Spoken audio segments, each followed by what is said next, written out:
The flu isn't a big deal. And if I get it, I'm young and healthy, I'll be fine.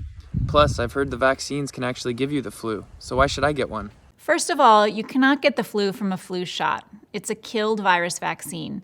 There is no live virus in it, so it cannot cause the flu. The flu nasal spray is a different story. It's a live, attenuated vaccine, and if given to someone with a weakened immune system, could cause the flu. That's why the use of the flu nasal spray is much more restricted, and it is administered much less commonly than the shot. In terms of the flu not being a serious illness, tens of thousands of Americans die every year from influenza. It is one of the most deadly vaccine-preventable diseases that we commonly come into contact with.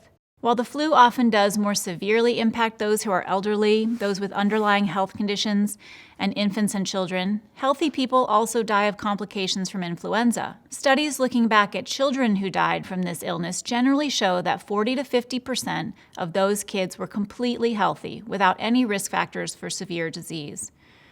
The flu also results in hundreds of thousands of hospitalizations each year, resulting in weeks off of work or school, lost wages, and a huge cost to society. There are circumstances that can make someone think their vaccination caused the flu. First, any vaccine can make you feel a bit under the weather.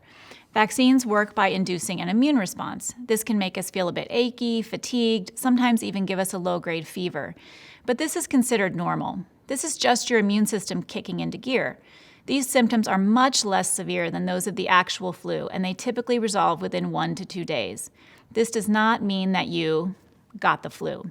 Second, it takes 2 weeks for the flu shot to actually work. So it is possible, especially if you wait to get the vaccine until flu season is already in high swing, to catch the flu after getting your flu shot.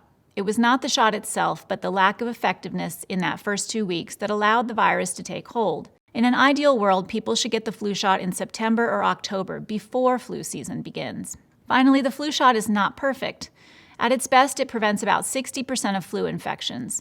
So even though it doesn't always prevent the flu, what it does do is make symptoms less severe and prevents hospitalization and death from the flu. We know this by looking back each year at the people who died from influenza. Year over year, nearly 80 to 90% of those people had not had a flu shot. So while scientists are working on a more effective and longer-lasting flu vaccine, our current flu shot is the best thing we have to prevent the serious and potentially deadly complications of influenza.